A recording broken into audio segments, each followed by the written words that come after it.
సుంకిశాల అయితే మరీ దారుణం. హైదరాబాద్ కు 50 ఏండ్ల దాహార్తిని తీర్చడానికి సుంకిశాలను సెకండ్ ఆల్టర్నేట్ గా పెట్టుకుంటామని చెప్పి అప్పుడు కేటీఆర్ గారు వచ్చి ఓపెనింగ్ చేసిండ్రు. మొన్న 2024లో వచ్చిన వరదకు ఎంత ఘోరం అంటే మొత్తం రిటైనింగ్ వాల్ కొట్టుకపోయింది. అయితే కాంగ్రెస్ గవర్నమెంట్ వచ్చింది అప్పటికే. ఆ రిటైనింగ్ వాల్ కొట్టుకపోతే కనీసం ప్రభుత్వం బయటికి చెప్పలే వార్త. అసెంబ్లీ నడుస్తుంది, వార్త ప్రభుత్వం బయటికి చెప్పలే. ఆ ఎంప్లాయీస్ ఎవరో అన్ఎక్స్పెక్టెడ్ గా తీస్తున్న వీడియోలో ఆ కొట్టుకపోయే విజువల్ ఉంటే అది ఎంప్లాయీస్ షేర్ చేసుకోగా మెల్లగా తర్వాత బయటకు వచ్చింది వార్త. సరే బయటకు వచ్చింది సుంకిశాలలో ఆగమేఘాల మీద అధికారులను తీసేసిండ్రు, ఆగమేఘాల మీద ఎంక్వైరీ చేసినామన్నారు. కానీ ఇంతవరకు కనీసం ఆ కాంట్రాక్టర్ ని ఒక్క మాట కూడా అనలే.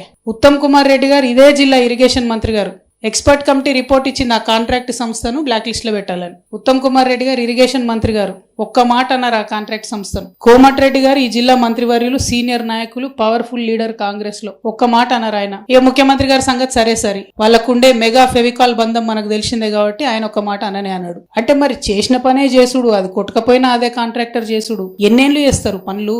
నిన్న నిజంగా ప్రాజెక్టుల దగ్గరికి పోయి నిర్వాసితులతో మాట్లాడుతుంటే మేము ఎంటర్ అవడమే కిష్టరాంపూర్ దగ్గర నుంచి ఎంటర్ అయినాం, ఆ తర్వాత నక్కలగండికి పోయినాం, ఆ తర్వాత నెల్లికల్ పోయినాం. ఈ అన్ని ప్రాంతాల్లో కూడా రైతులు